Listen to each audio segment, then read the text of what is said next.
Sampling is a very common term with computer graphics, especially with rendering. And in the most basic sense, you can think of it as the quality of the render, where the lower our sample value is, the more noisy the render result will be, and the higher the samples, the clearer your render will be, while also taking longer to finish rendering. And so the default settings for cycles is 10 samples, both for the preview and the render. The difference being I can set the preview to 5, and that governs the viewport rendering. As you can see up top, that's 5 out of 5 samples completed. But if I kick off an actual render, Cycles will break up the image into tiles, that's these orange squares, and for each of those tiles, it renders 10 samples. And so with this many samples, our image is very grainy and frankly unacceptable for final output of our image. But it is great for previewing your overall render. So now let's increase our samples to 100 and change to slot 2 and see what the difference in quality is. With 100 samples, the majority of our image is much cleaner. If I jump back previously, Alt-J, you can see that the noise is much more consistent across the image, whereas with 100 samples, it's more concentrated to specific areas, namely the light that's reflecting off of our metal cube and the light that's passing through our glass cup. Also up here, that must be reflecting from the cube as well. But let's keep in mind the difference in render time. 100 samples took 37 seconds, 10 samples took 5 seconds. So now we'll switch to slot 3 and jump to 1000 samples.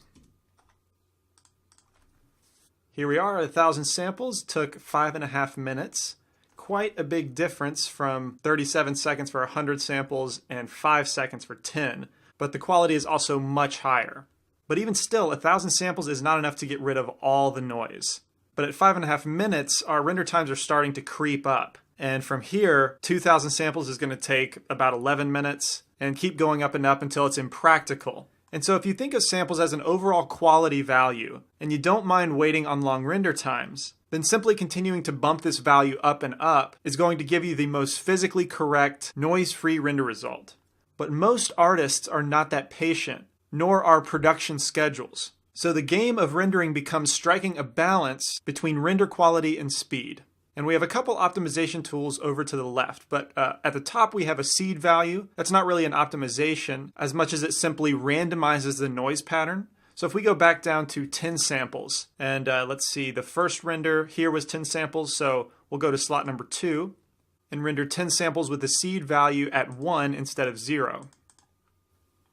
Now switch back with Alt-J, and you can see that the quality is not any different, but the noise pattern is jumping around. And so for stills, this isn't tremendously useful, but for animations, it's very important.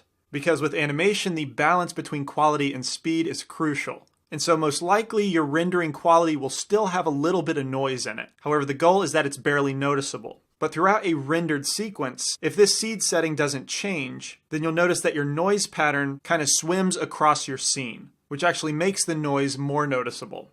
And so really the only time I use the seed is for animation. And what I recommend doing is clicking on it and typing #frame and hitting enter. You'll see that the seed turns purple, which signifies that a driver has been added. And if I step through our timeline using the right arrow key, with each new frame, the seed value matches the frame number. So we're at frame 5, seed value of 5, frame 6, seed value of 6. And the result of this is throughout the rendered sequence, your noise will constantly be changing, and that actually makes it less noticeable. Just like in the film of a movie, there's a grain pattern that comes from the camera that's constantly jittering around. So that's a very important function of the seed value. I will delete that driver, and in the next lesson we'll take a look at the clamping options below.